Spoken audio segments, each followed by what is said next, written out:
Okay. Next is N type of N semiconductor.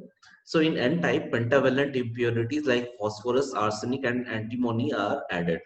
So first we are going to learn what is the structure of N type semiconductor. One very important thing is that the impurities which are added will be in very small quantities. It's like the percentage of impurity will be about 1 in 10 raised to power 6. Means if there are 10 raised to power 6 silicon or germanium atoms in a semiconductor, then the let's say if you are adding phosphorus, the phosphorus atoms will be only 1 if there are 10 raised to power 6 silicon atoms. So let's discuss about the structure of n-type semiconductor. So initially we had only silicon atoms in semiconductor. Okay. These silicon atoms had formed bonds, okay, like this. With the neighboring atoms, they had formed bonds. Let's say we added a impurity. So has a pen, phosphorus has 5 valence electrons, or it is pentavalent. So we have added a phosphorus atom here. So okay, one electron of phosphorus will form a bond with the silicon atom. Similarly, this atom, sorry, this electron of phosphorus will form bond with silicon. Again, this will happen, and here also this will happen. But phosphorus has total of 5 electrons, means one electron is present here. Okay.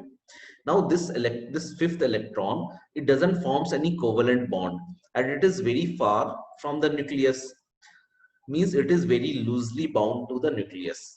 So the ionization energy required to set this electron free is actually very small, which is around 0.05 electron volt in case of silicon. Okay. Means if we supply only this much amount of energy, this electron will become free, or you can say it will move to conduction band. Generally, if it was let's say intrinsic semiconductors, we have learned that the energy gap between valence and conduction band was approximately 1 electron volt. But in this case, the energy difference, or you can say if you supply only 0.05 electron volt of energy, then this electron becomes free, means even at room temperature it will have higher conductivity. Okay.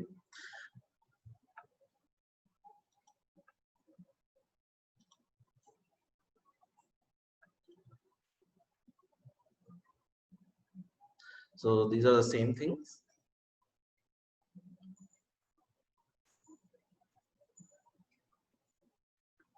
As said, the energy required to make this electron free is about 0.01 electron volt in case of germanium. In case of silicon, 0.05 electron volt.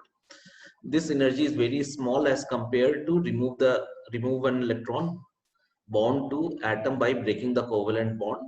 So when a small amount of energy is provided, this electron will become free, and hence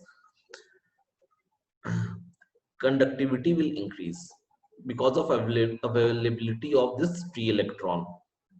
Okay. The number of free electrons thus made available for conduction depends on the level of doping and is independent of any increase in temperature. It also, the number of free electrons released by silicon atoms depends on temperature to some extent. Okay. Now, how conduction electrons are produced in n-type semiconductor? Okay. Now, as we have drawn the diagram, no? Since phosphorus was pentavalent impurity, one electron was very loosely bound. So this electron can be excited very easily by applying a small amount of thermal energy.